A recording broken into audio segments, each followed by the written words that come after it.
Friday late night. With me today, I've got Neville Gaunt, and what we're going to be doing is we're going to be talking about a structured solution to the refugee problem.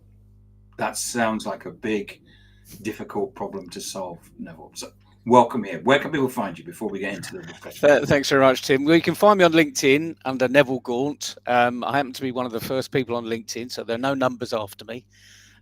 Or you can look at the Mindfit website, which is mindfitlimited.co.uk.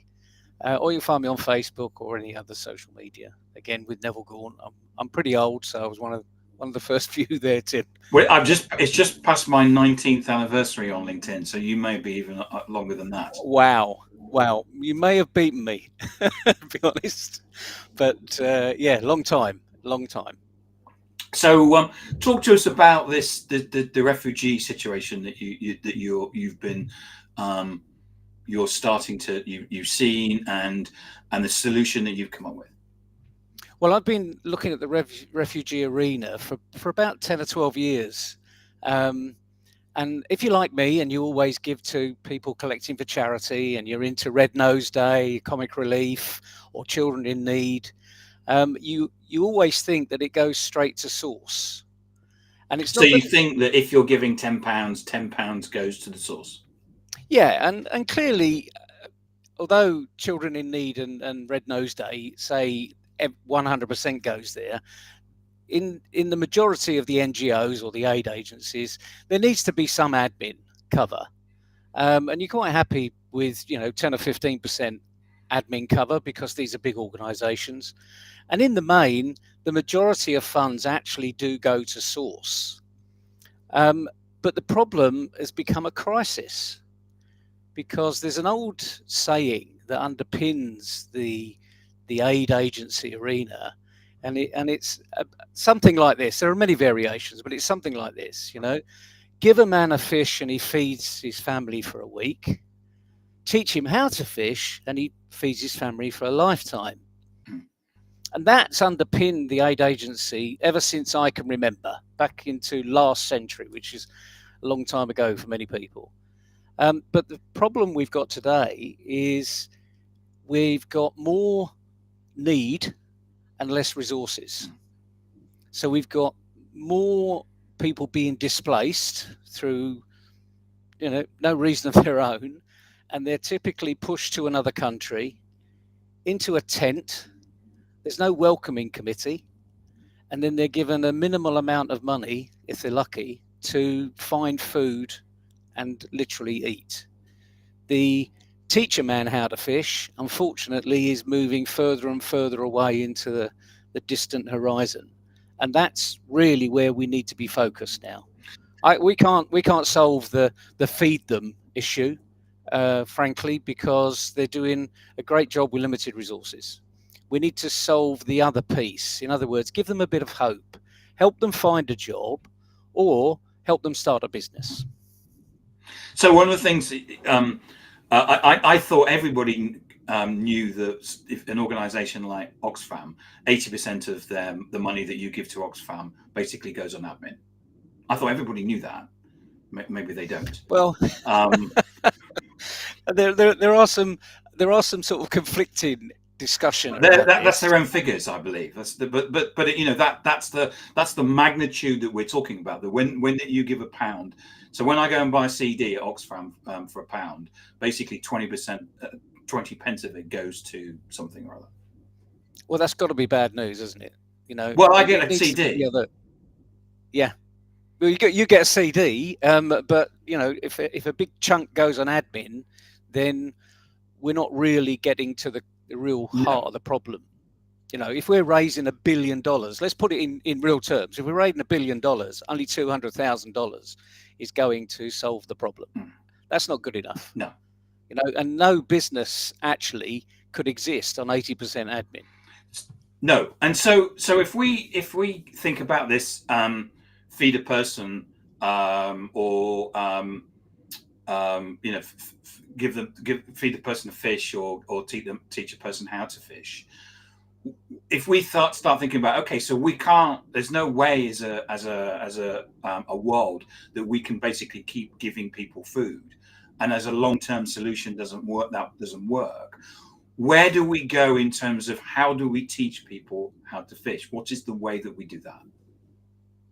Well, as I say, we can't continually give charity because, as if you've noticed over the last 2 or 3 years, even in the UK, we've had very high inflationary tactics. We've had food shortages. We've got food banks galore in the UK. Whether you believe that we should have food banks or not, the UK is a developed country. We are the fifth GDP in the world. So when you think of that, the refugee giving charity arena has gone. We've got to recognise that the model has broken. We need to start to repair the model and look at it completely differently. And I've looked at this in a number of ways. I mean, I started to look at this really intensely in 2016, 2017, when I was asked to speak at the ADEX exhibition in Brussels. It's a 2-day conference of all the aid agencies, convening in Brussels. Nice location, which is great. And what I found out very quickly is that most of these aid agencies are actually only financed for rolling 6-month periods. Right. So when you think of building a dwelling, a house, you can't build a house that's got a rolling 6-month issue for a small amount of money, when a tent for 6 months, again, we've got to start thinking about, why is it 6 months? Well, people were only transitionary into these refugee camps for 6 to 9 months. That model's broken. I mean, I'm dealing with one, as we'll hear a bit later. This young man has been there for 13 years and he's only 26 years old. He's been there half his life.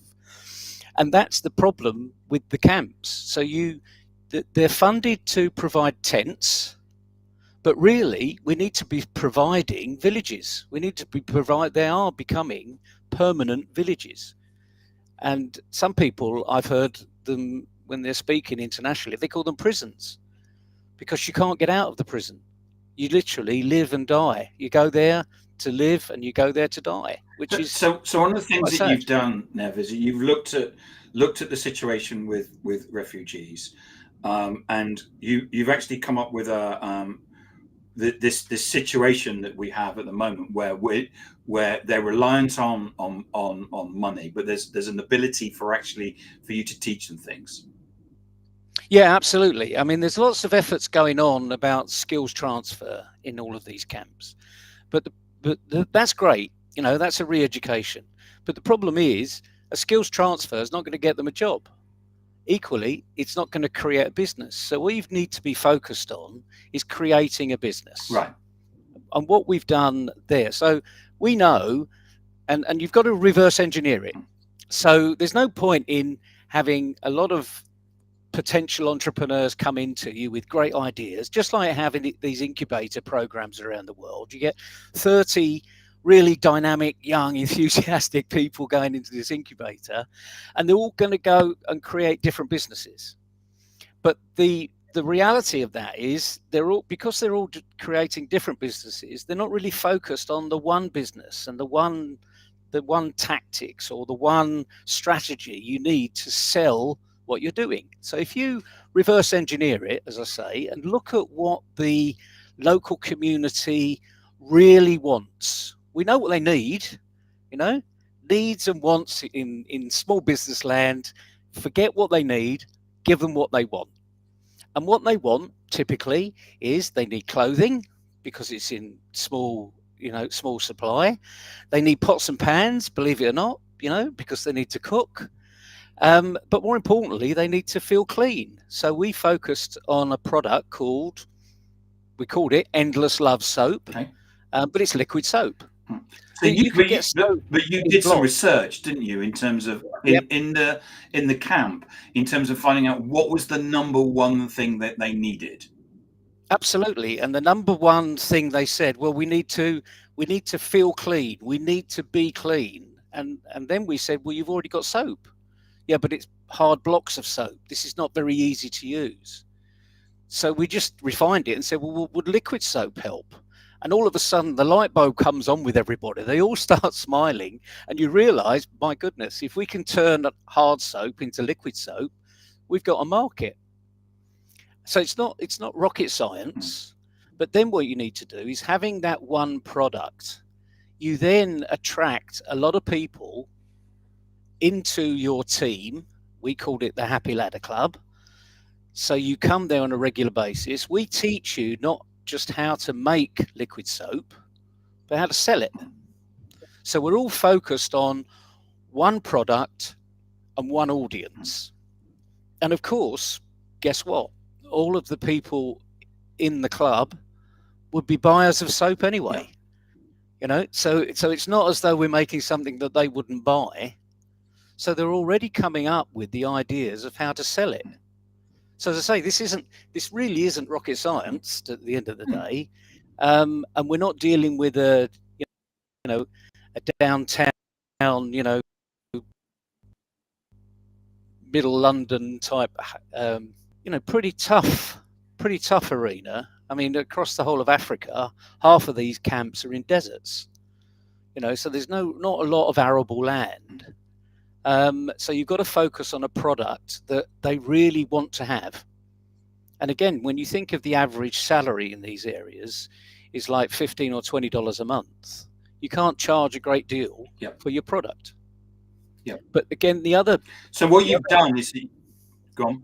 No, I'm just saying the other issue is I can't import all of our international trainers, and expect them to live there and pay them, because immediately we'll be back in Oxfam land. 80% is going to go on admin.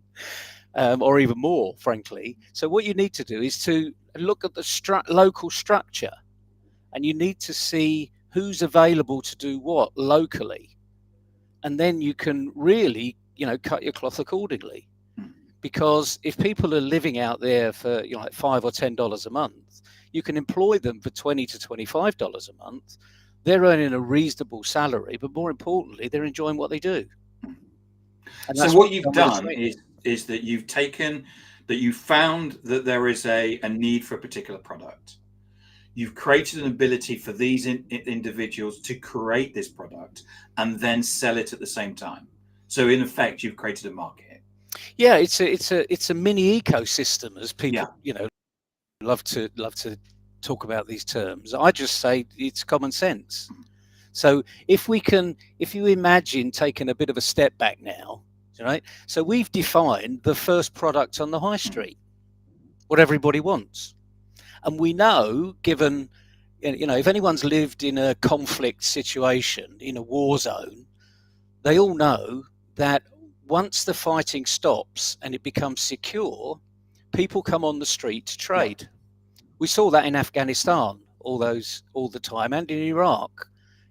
People come out with their wares in their little, trolleys, and they come out and they start to sell things, because that's what they did before the war. So we just need to be smart and think locally. Not provide a global solution, but provide it locally. So how are you providing? So you're providing a solution in terms of getting them to understand how to manufacture and then to sell.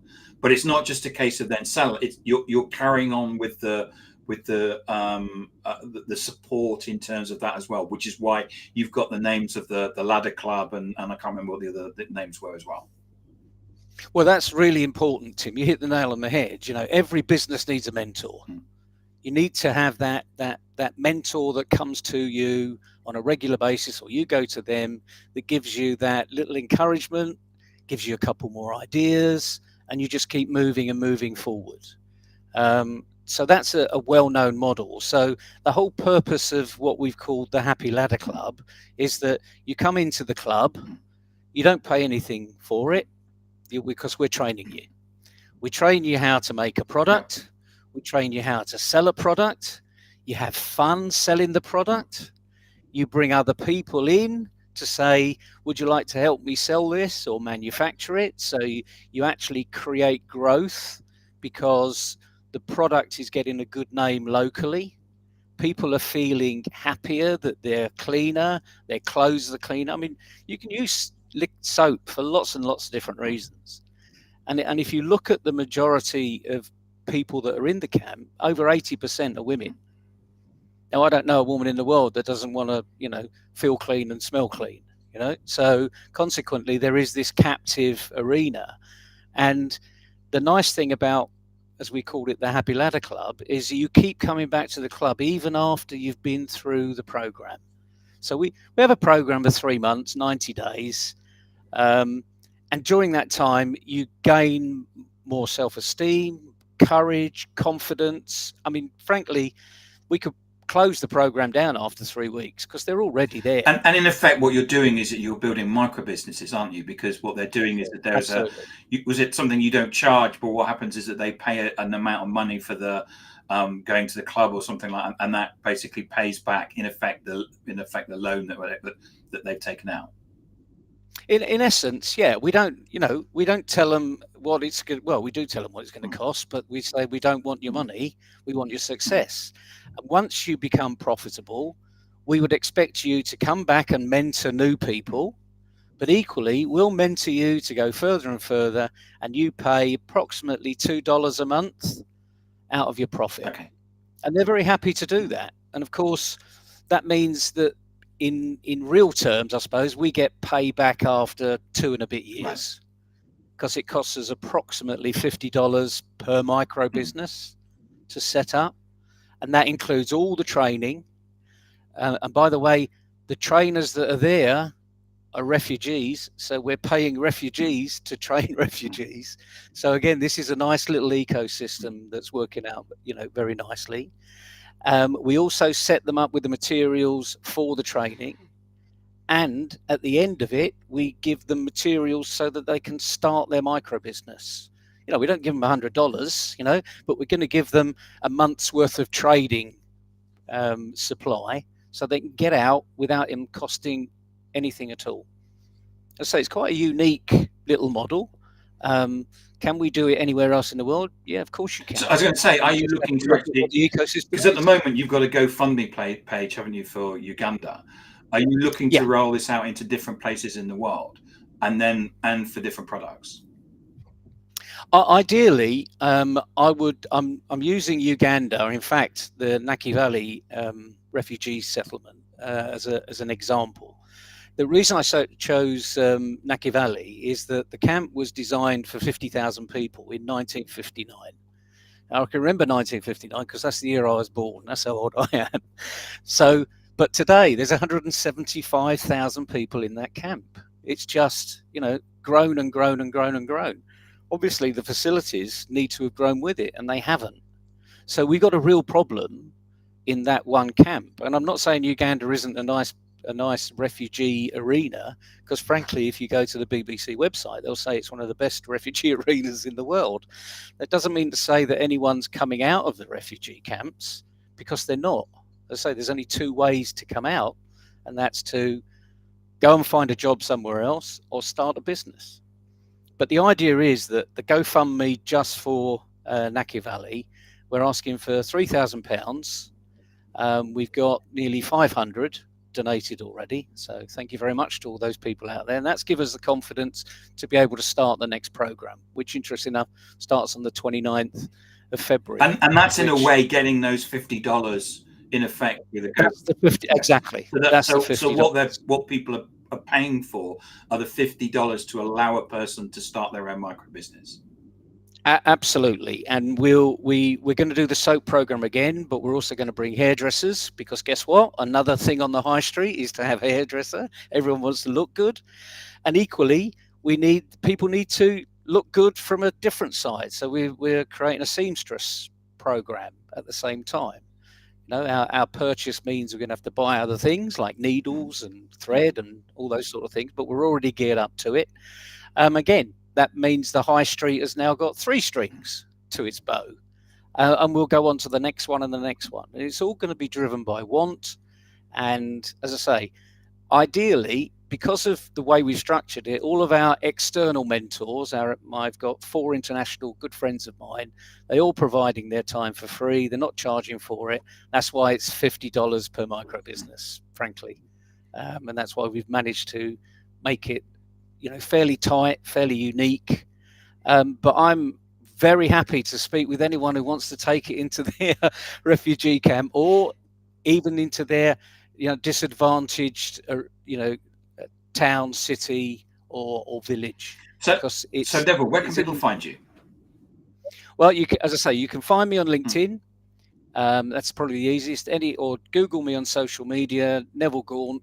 You'll see my ugly face turn up. And your GoFundMe page is on my LinkedIn profile. It's right directly under the LinkedIn profile. Absolutely, it's on mine as well. Yeah. Yeah.